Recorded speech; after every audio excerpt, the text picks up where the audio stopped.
बिस्मिल्लाहिर्रहमानिर्रहीम।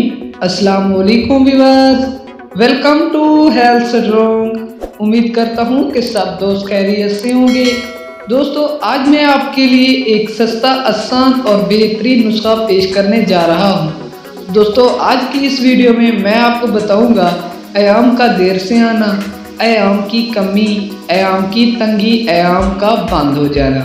तरीफ़े माल ये चारों अमराज चूँकि करीब करीब हैं, इसलिए इनका बयान एक ही जगह दर्ज किया जाता है।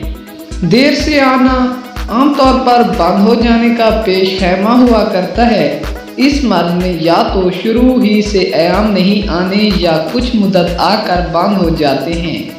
ये ज़्यादा देर के बाद आते हैं। चुनाचा जब आयाम के दौरान 2 माह का अरसा हो जाए तो इसे बंद हो जाना समझते हैं। हमल के दिनों और आयाम बंद हो जाने के जनाना या बच्चे को दूध पिलाने के वक्त को आयाम बंद हो जाने का मर्ज नहीं समझना चाहिए।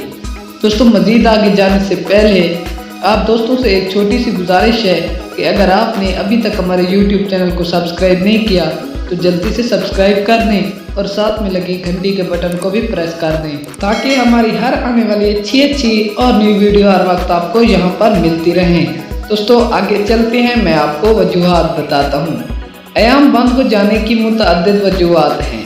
मसलन किल्लत खून, किसी पुरानी बीमारी जैसे खनाजिया या अमराज गुर्दा, जिगर के बायस या पैदाइशी कमजोरी या फाका कमशी, जरियान खून, बवासीर, नखीर या तली के बढ़ जाने से मरीज़ा के जिस्म में खून कम हो जाता है।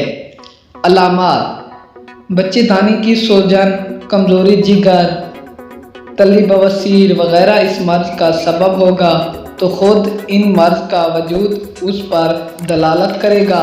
अब मैं आपको बताऊंगा इसका इलाज। हीरा कैसल 2 तोला, मरमक्खी 2 तोला, हमरा पानी गोलियां नखूद के बराबर बनाएं और बवक्त ज़रूरत 1 गोली हमरा सौंफ या गर्म पानी दें। तो ये थी आज की हमारी छोटी सी वीडियो। उम्मीद करता हूँ कि आपको पसंद आई होगी। अगर पसंद आई हो तो वीडियो को लाइक करें, शेयर करें और हमारे चैनल को सब्सक्राइब भी कर दें। दोस्तों, इजाज़त दीजिए, मिलते हैं किसी और अच्छी सी वीडियो में। तब तक के लिए अल्लाह हाफिज़, गुड बाय।